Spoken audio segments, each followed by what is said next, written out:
bass.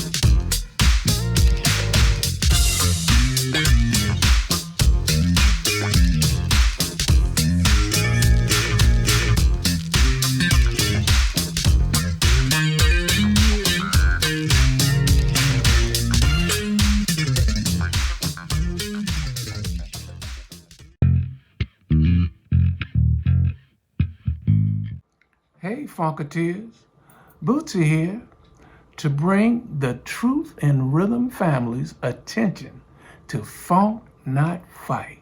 Yeah, this is a call to action.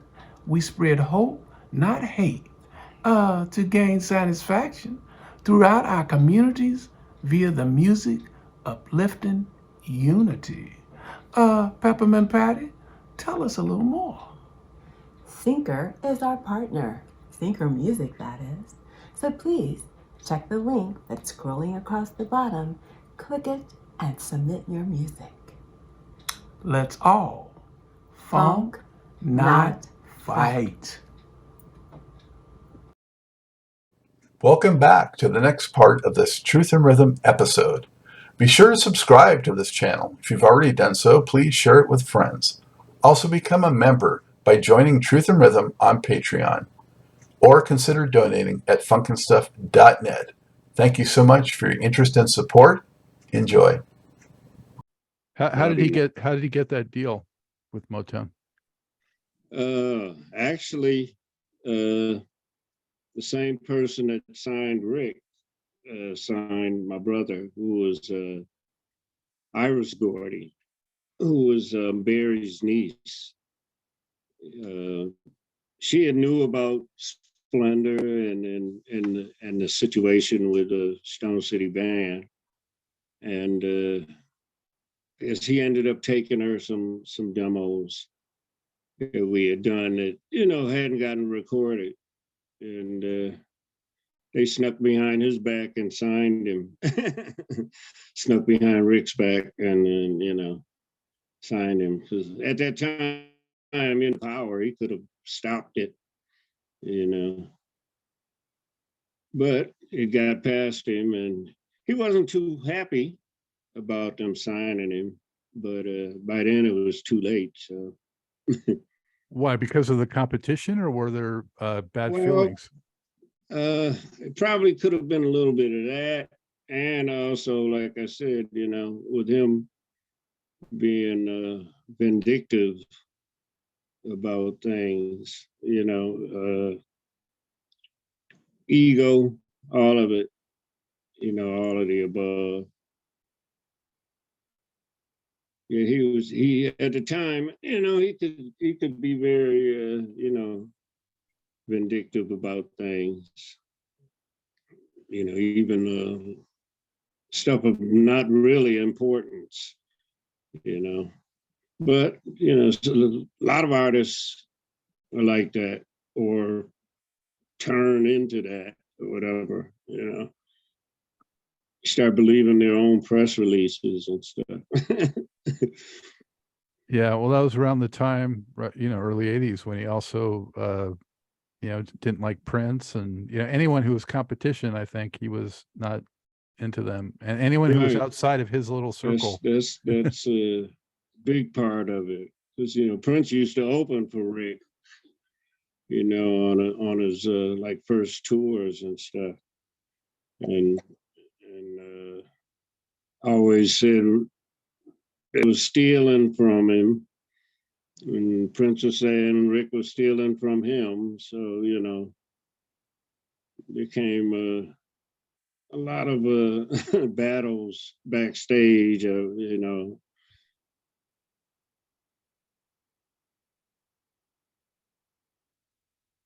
I don't know if like you said, that's the business.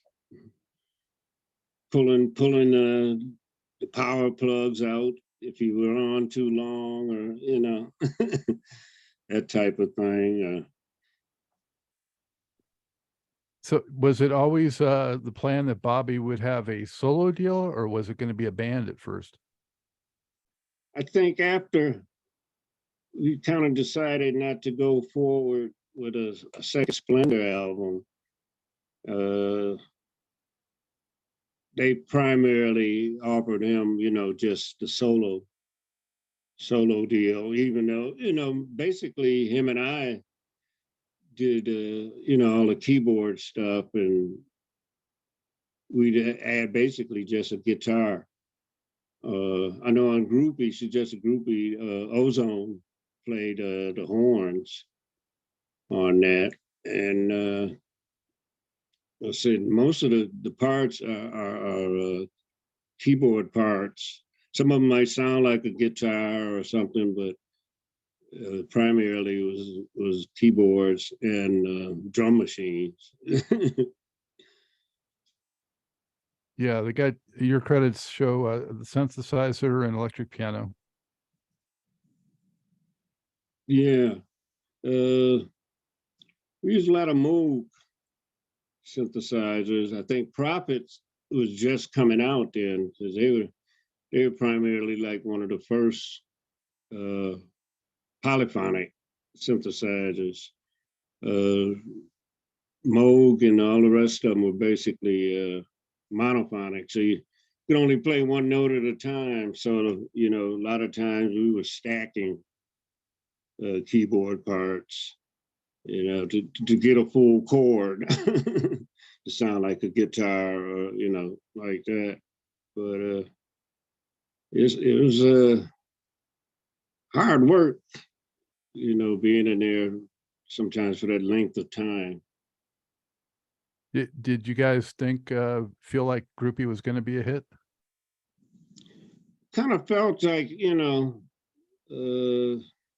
it should have been, it had all the elements, had the groove, had the tempo, had the hook. In fact, Ozone just re-recorded it a few months back. I don't know why, but other than them playing horns on it, they decided to re-record it. So, well, it hooked me. I mean, I bought the record based on that track when I heard it. So, and went to number 15. Snoop kind of swiped it too. Who did? He came out with a song, she's just a groupie or something to that effect. And if you listen to it, you can tell. Wait, who did you cut out? Who did it? Oh, Snoop Dogg. Snoop, okay. Yeah. He kind of borrowed a little bit from it. Yeah. BMI and basically, it was Billboard magazine that had an article a few months back where my brother has a lawsuit against the NFL and NBC because they used the song he produced for the Jets, "Rocket to You." They were using it between commercial breaks without his permission. So he has a lawyer that's in contact with them about that. But then Billboard also mentioned in that article about Snoop kind of borrowing "She's Just a Groupie," So okay. We see what happens with that, On that first album, on that Second to None album, which was a pretty cool title, I gotta admit, Second to None. Yeah. Definitely felt, we mentioned Prince. I definitely felt some Prince influence on that record, with the synth-funk approach. A couple of songs. Got to Get Up on It, especially, was a lot of Prince feeling. Right. Yeah, Got to Get Up on It, and Sexy Sassy also on there has a Prince falsetto thing to it, where he was listening to Prince for sure, but we're trying to cover all the bases, People thought that he kind of like got Groupie from Rick, but that wasn't happening, I So didn't need. did Bobby do any shows in support of that record?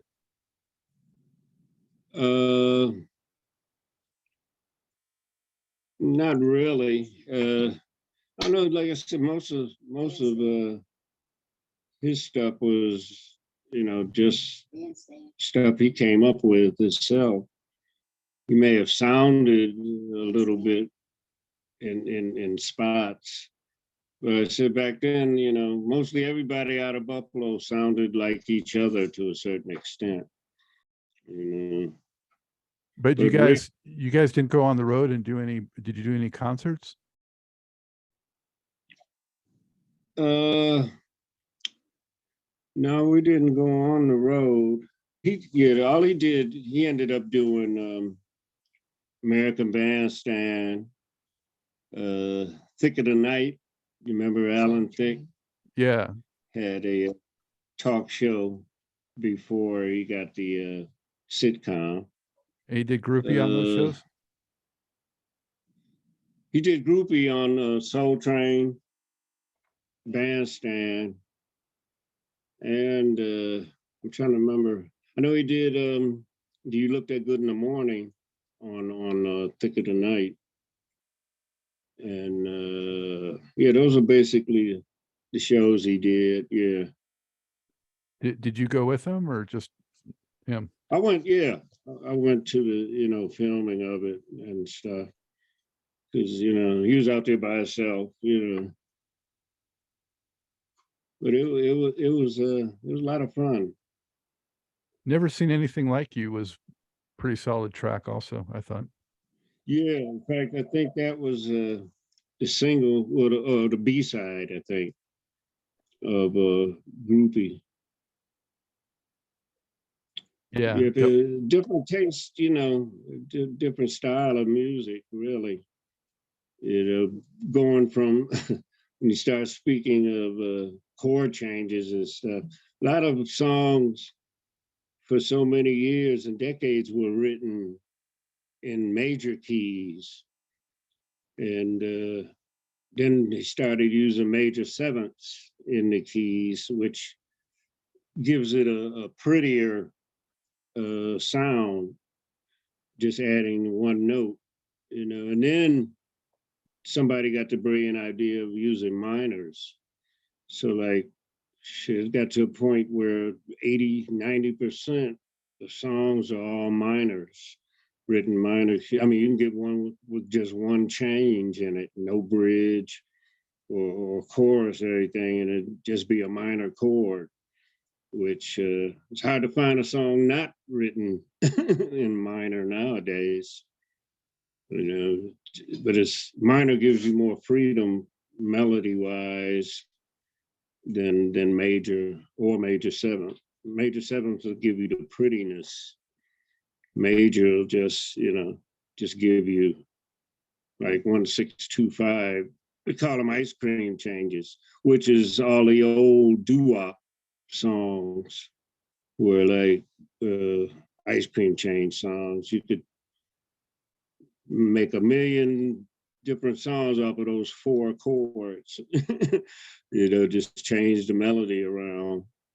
And that's what was happening back in the 60s, with the doo-wop, just ice cream changes, and it's still used nowadays, just changed a little bit around, like Saving All My Love for You by Whitney Houston. The verses, that's 1-6-2-5 or ice cream changes. But that's until you get cats like Stevie that can can give you all kind of different changes. Stevie, Gino Vanelli, David Foster, you know, so many great writers. How that, how come Bobby ended up only doing one more Motown record? I think I remember there's a couple of tracks on YouTube, but basically they got to the point where they, you know, dropped him. You know, you know, the old you're not selling enough records routine. You know, so Barry decided to let him go. That's, you know, that happened to a lot of groups over there. You know, if you don't produce what they consider substantial sales, you're not around long. You know, you can get a one kind of a hit, and you know, not much else you can do. Did you feel like you know, when that record was made, were you guys trying to kind of, you know, do a second version of the first record, or were you trying to take it in a new direction, or what? A little bit of both. A little bit of both. I mean, he's always Private Party was a little funkier than Second to None. It was that was probably just trying to steer away from, you know, the same direction, trying to sound different, but trying to sound, you know, offer something that, you know, other people weren't doing, basically. Like he's that type where he can write for other artists and kind of narrow it down to the way they sound, because he had written a couple of songs for Philip, and Philip would give them to Maurice. In fact, they were going to do Rocket to You first, and waited around a little bit too long to where MCA and the Jets gave him a, you know, a better deal, where he got his, you know, publishing and everything himself, which he deserved, because, you know, I mean, the song went to #5 on the pop charts for the Jets, and then it was like #1 on a couple of the dance charts, that type of thing, you know. So he deserved it. Hope he wins this NFL NBC suit. Well, what were you doing musically, you know, at the same time when Bobby was doing his records, or even after he stopped doing records? Right, I was helping him on some of them, and then trying to get into writing myself. You know, I started buying MIDI equipment then, and you know, just trying to write write songs myself. You know, every now and then I do something. I did a couple of them actually back in my dad's garage. Other artists were singing them or whatever. But and then in LA was kicking it with, you know, different singers, and trying to get them to, you know, hey man, here's a track. You got some lyrics or melody. So yeah, I went through like a stage where I'd get up and just turn on my equipment and start putting ideas down, you know, just trying to write. It's not as easy as some people think, you know. That's definitely a gift, where people can just come up with ideas over and over again, and they be great. Like I said, some of my favorites: Gino Vanelli, naturally Stevie Wonder, Tom Bell, and Linda Creed. They were great writers. she do the lyrics and he do the music, but he was great arranger, you know, doing all the delphonics, stylistics, spinners, songs, you know. But yeah, those are some of my favorites. Did you have aspirations to do music full time, or was that sort of something that you wanted to do like part time, or where was your head at? Oh, once I got into it, that was about the only thing I could do.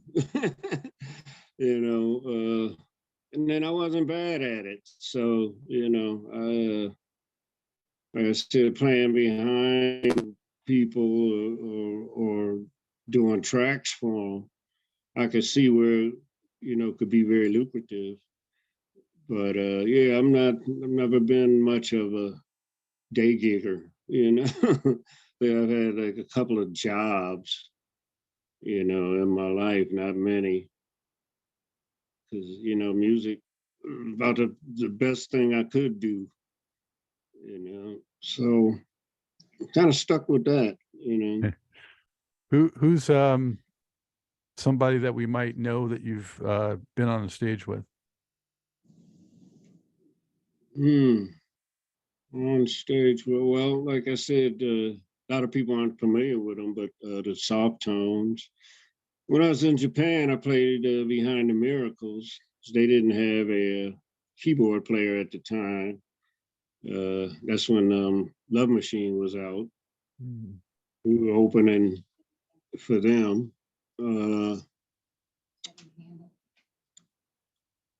I played behind Charlie Wilson from the Gap Band. A lot of, oh yeah, Tevin Campbell. Played some gigs behind him. Oh yeah, Bobby Womack also. Yeah, he didn't have a bass player at the time. We did a gig in Delaware for a fight promoter, Butch Lewis, who was a real big. He was like the Don King of the East Coast. Played his birthday parties a couple of times, and played behind James Brown. There's a lot of them I've forgotten behind. I've worked with Grover Washington, you know, but Grover was from Buffalo too. So when I was with the vibe player, Johnny Lytle, he was in a car accident and had his jaw wired and ankle calfed up and everything. So he was off. And so Grover did like a week with us down in Chester, Pennsylvania and stuff. But yeah, I sit back and think about it. Play behind a lot of people. What was the Been James Brown's blessed. circumstance? Oh, that was the same fight promoter I'm talking about. When James got out of jail, Butch Lewis, he financed and produced the show he did at the Wilton Theater down there on Western and Wilshire. That was Butch's thing he did for James. And then for Butch's 50th birthday party, in his backyard, he had this huge tent erected. So it was a vocalist from here that Butch used to manage and I used to play behind, named Darkest Speed. So he flew us all down to his big house on the ocean, and he had the Whispers also on the show. And James came up. I think had to play like about 3 songs behind him. There's a video on YouTube. It says Butch Lewis's 50th birthday party. And so it was scheduled, you know, for James to do three songs. And at the same time, Bobby Womack didn't have a bass player for the gig. So I play left-hand bass on a keyboard. So I had to play left-hand bass for Bobby Womack that night. and that was a great experience too. Yeah. So I worked 3 years here at the Fiesta Casino, uh, and Barry Gordy's daughter Sherry Gordy would have a take the stage thing every week, and different artists, would come up. But she's got a half daughter or half stepsister, Rhonda Ross, and she came into town. I had to play behind her. Royal Hamilton Senior, Junior, actually, I had to play behind him. And I worked for George Hamilton, the actor. He had a club. I worked for him 2-3 years at his Cigar Martini Club in New York, New York. Did that with him. Different artists would come in, there, smoke a cigar, have a martini, and, different people, Howard Hewitt. I know it's been, yeah. If I sit back and write everything down, memoir, yeah. How'd you? Book, and I changed my mind. I'm going to do a video book, actually, where I can tell some of these stories, and tales. Being on the road with jazz and being on the road with R&B, two different lifestyles. How did you feel about the Buffalo Music Hall of Fame? Oh, great. Just wish my parents had still been alive, to been there for that, But I know they're looking down. They're proud. But yeah, that was a very, very nice accomplishment, I haven't been back. It's been 5 years. I haven't been back since then. I want to go back.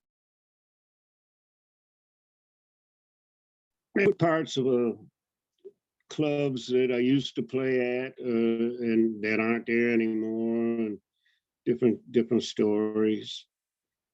Played behind George Benson. I forgot. I keep thinking of it. I'll come up with some more. Yeah, the Hall of Fame, I'm very proud of that. In fact, Bob and Jean, they're in it too. In fact, they made it in like about a year or 2 years before I did. Yeah. I wanted to ask you, I'd like to ask people to come on the show, and hopefully you can think of it, Billy. If you can only pick 5 albums all time, what would be your 5 top albums? If you were on a desert island, you can only have 5 records. What would they be? What were most important to you in your life? Probably the Jimmy Smith Bashing album that was on Verve Records with the Oliver Nelson Big Band. That one of my favorites is James Brown Live at the Apollo. I don't want to, I guess I would have to say Come Get It by Rick. And then even the Splendor album. And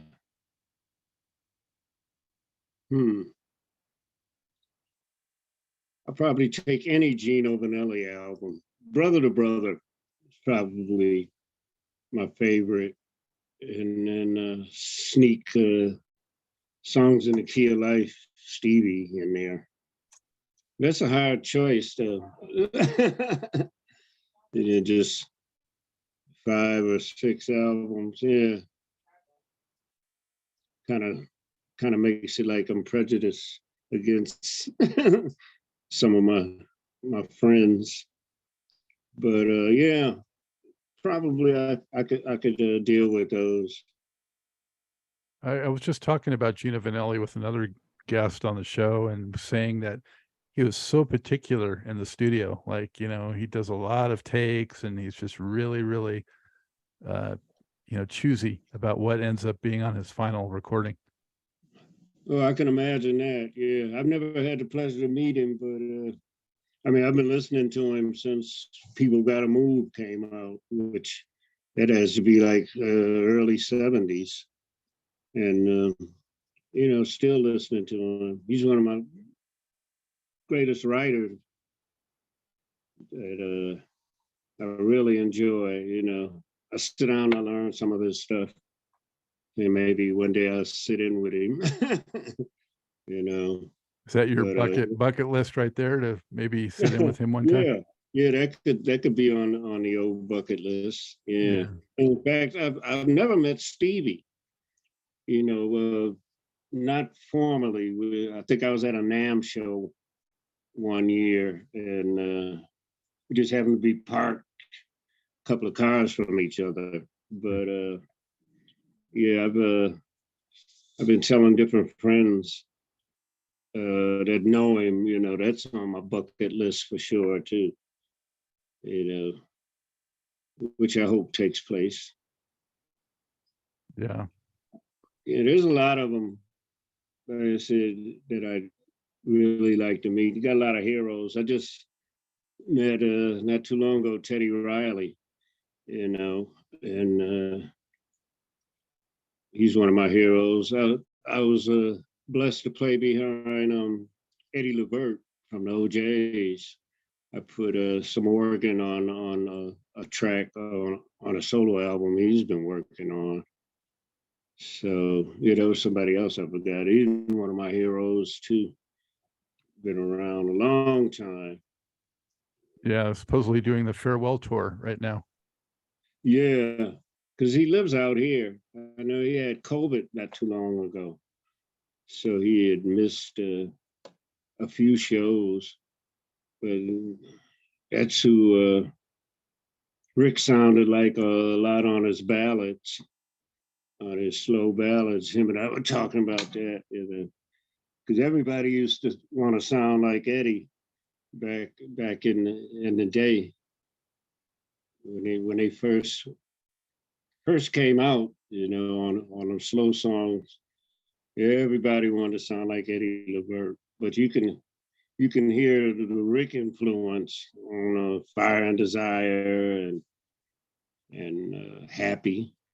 He did with Tina Marie too. And it was a pleasure being around and hanging with her too. She was very talented singer and writer. You know, I was back up in Motown with Rick when Iris introduced Tina to Rick. You know, he didn't seem impressed at first, but later on he did. She was Well, killer. I heard, I mean, they say that he turned down possibly working with Diana Ross to do Tina Marie instead. Well, it's kind of like the opposite. That's why he kind of turned Tina down, because he thought he was going to work with Diana Ross.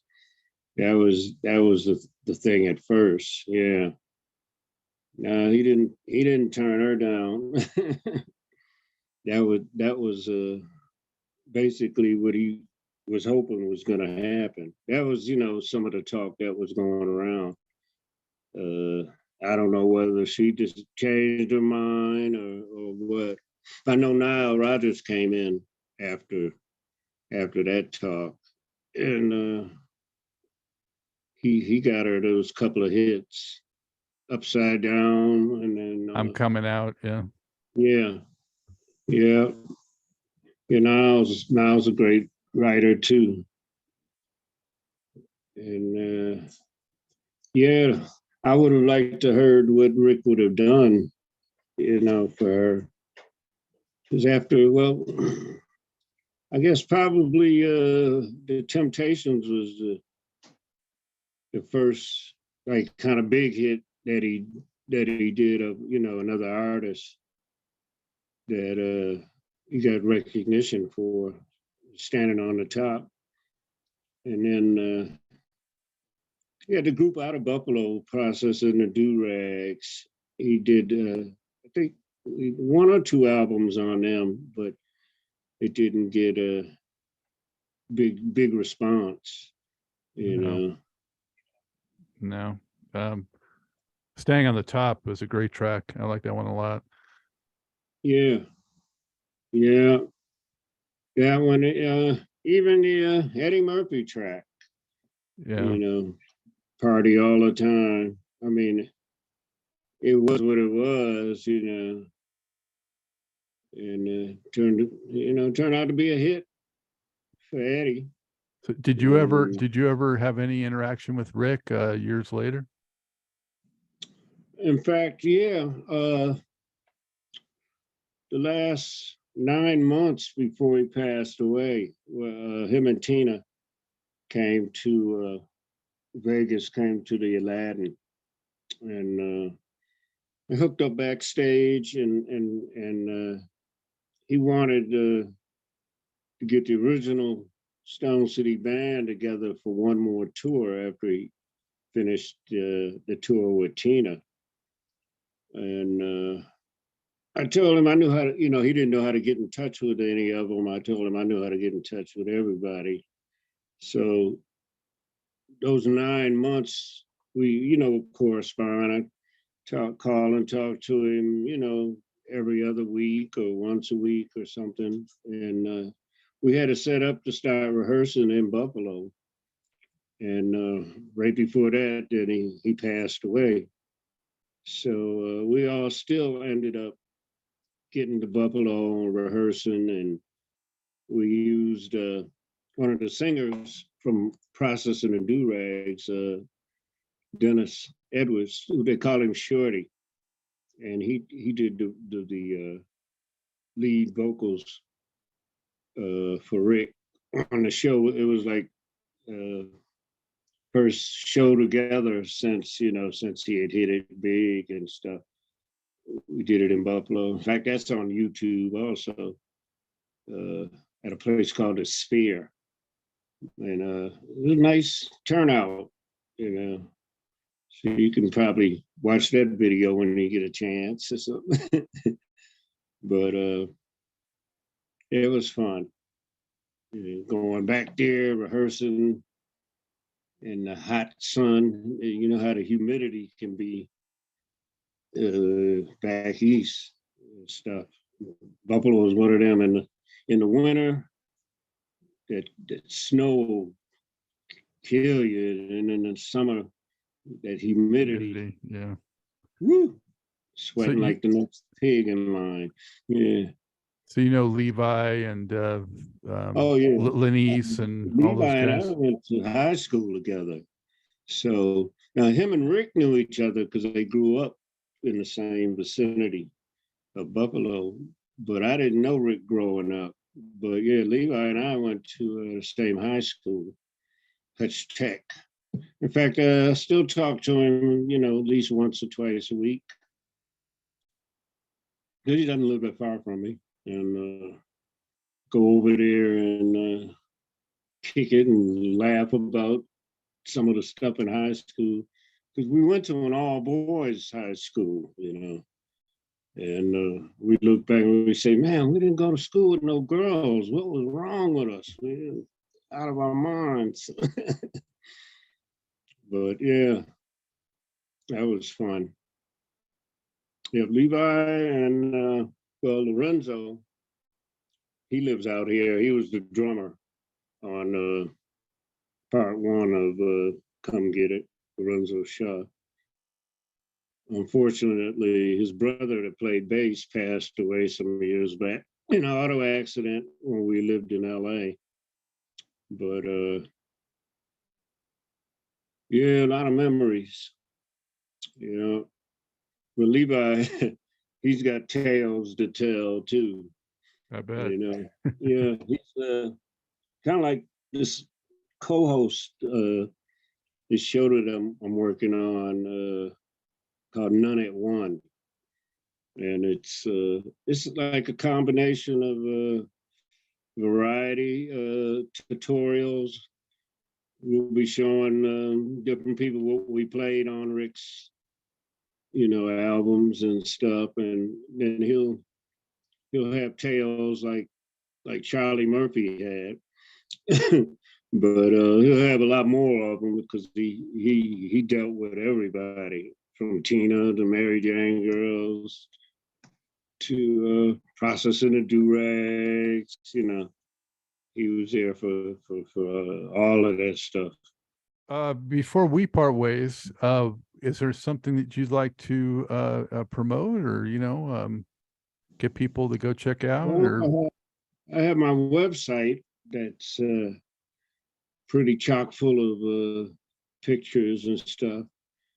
It's www.billy-nunn.com, and that's it. And then the TV show will be Nunn at One, NUNN with the @ sign, ONE, and actually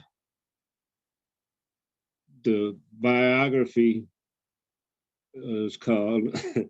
In fact, my mom used to always have a saying that maybe I'll wait on that, but yeah, I was gonna do the book and use her saying,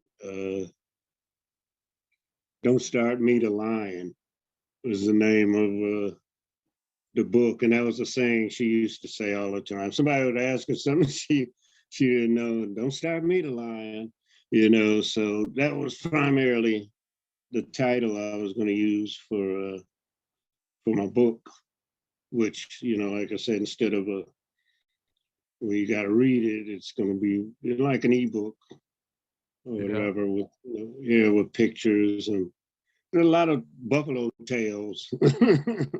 Well, I like that phrase. I like that phrase. I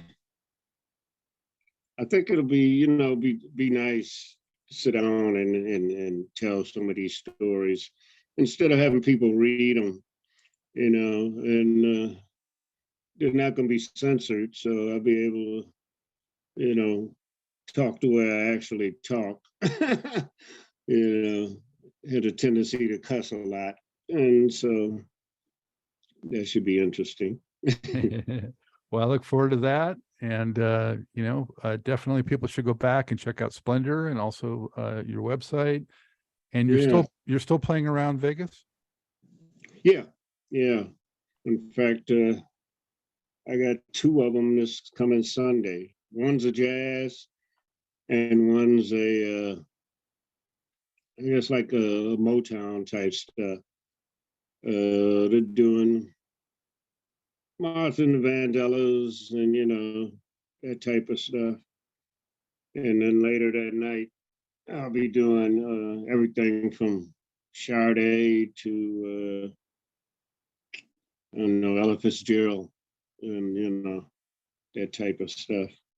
But like most of it, you can get on YouTube. Like I said, I got a bunch of videos on YouTube with Charlie Wilson, George Benson, a lot of stuff, a lot of pictures.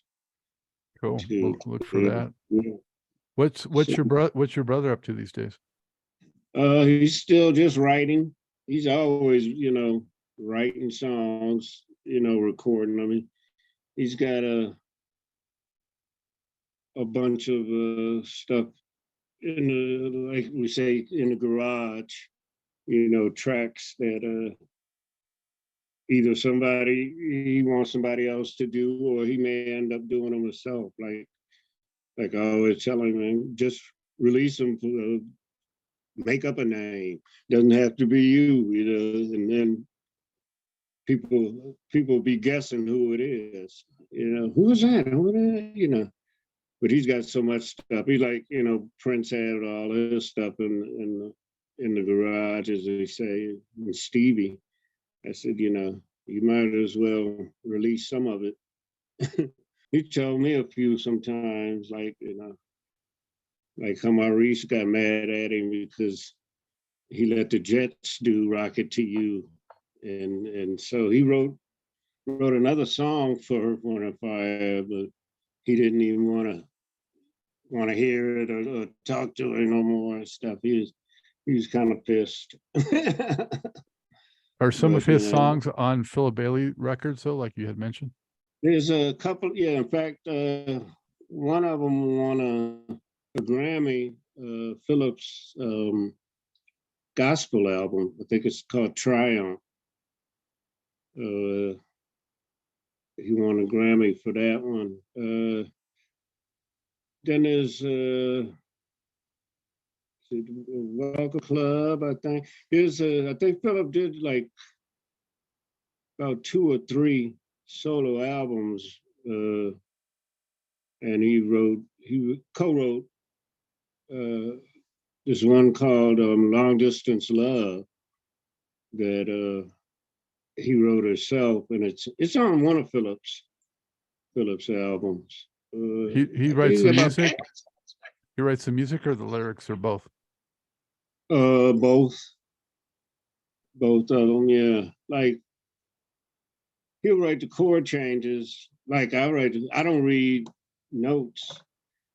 He doesn't read notes either, but he can put the chord changes down and stuff. In fact, one of the albums I think Now produced. I'm trying to remember which one. Yeah, I think Nile Rodgers produced one of Philip's, but yeah, he's got about 2 or 3 songs on his albums that pretty good. Especially like I said, the one that really comes to mind is Long Distance Love, and I got pneumonia last year, so it kind of threw me off. Oh, wow. I didn't get COVID, thank God, but I'm just really getting my health back together. Took me for a loop for a minute, but I'm doing great now. Well, I'm glad to hear that. Yeah. So all right. Yeah. Well, good getting to know you a little bit, Billy. Yeah. I hope you enjoyed this episode of Truth in Rhythm. A big thank you goes out to our guest as well as to you, the viewer and listener. Also, much gratitude to Pleasure for supplying the show's funky opening and closing music. As a reminder, you can always access the complete list of linked shows by episode at funkandstuff.net. I urge you to support this program and receive the extra benefits along with that by subscribing to the Funk and Stuff channel on YouTube and sharing it with funk, R&B, and jazz lovers, joining Truth and Rhythm's membership program at Patreon, submitting a donation at funkandstuff.net, buying Everything is on the One, the First Guide to Funk book at Amazon, shopping at the Funky Things store for cool merchandise at funkandstuff.net, and linking through funkandstuff.net for all of your Amazon purchases. In addition, if you're an artist or anyone seeking proven, results-oriented professional marketing, PR, writing, or editing consultation or production, check out the media services section at funkandstuff.net. Also, I encourage you to drop me a line at scottg@funkandstuff.net. I love the feedback, suggestions, guest requests, appearance and sponsorship inquiries, and just talking about my favorite subject, groove-based music. For now, and as always, this is Scott Dr. GX Goldfine saying, keep on vibing to the rhythm of the one.